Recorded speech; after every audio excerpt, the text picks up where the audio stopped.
વલસાડના શહીદ ચોક નવા હરિજન વાસમાં રહેતા યુવાન ઉપર મોડી સાંજે વિસ્તારના જ એક યુવકે બોથડ પદાર્થ વડે હુમલો કરતા ચકચાર। ઘટના સ્થળ પરથી મળતી માહિતી અનુસાર ગઈકાલે મોડી સાંજે ઘરની બહાર ખુરશીમાં બેસેલા યુવાન ઉપર વિસ્તારના એક ઈસમે કોઈ બોથડ પદાર્થ વડે માથા તથા શરીરના ભાગે મારી યુવાનનું માથું ફાડી નાખી ભાગી છૂટવાની ઘટના બનતા શહીદ ચોક વિસ્તારમાં ચકચાર મચી જવા પામી હતી।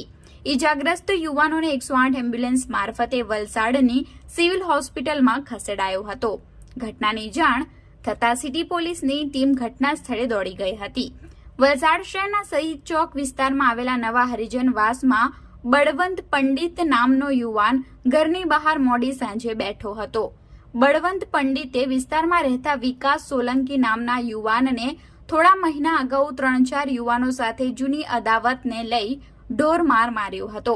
વિકાસ સોલંકીને એટલો માર માર્યો હતો કે વિકાસના બંને પગમાં ગંભીર ઈજાઓ પહોંચી હતી, જેની અદાવત રાખી વિકાસ સોલંકીએ મોકાનો લાભ લઈ ગઈકાલે મોડી સાંજે બળવંત પંડિત તેના ઘર બહાર ખુરશી પર બેઠો હતો તે દરમિયાન અચાનક વિકાસ સોલંકી ખુરશી પર બેઠેલા બળવંત પંડિતના માથા તથા શરીરના ભાગે કોઈ બોથડ પદાર્થ વડે હુમલો કરી માથું ફાડી નાખતા ગંભીર ઈજાઓ પહોંચી હતી। હુમલો કરી વિકાસ સોલંકી ભાગી છૂટ્યો હતો। ઘટના બનતા આજુબાજુ વિસ્તારના લોકો દોડી ગયા હતા અને 108 એમ્બ્યુલન્સની મદદથી બળવંત પંડિતને વલસાડની સિવિલ હોસ્પિટલમાં સારવાર અર્થે ખસેડાયો હતો।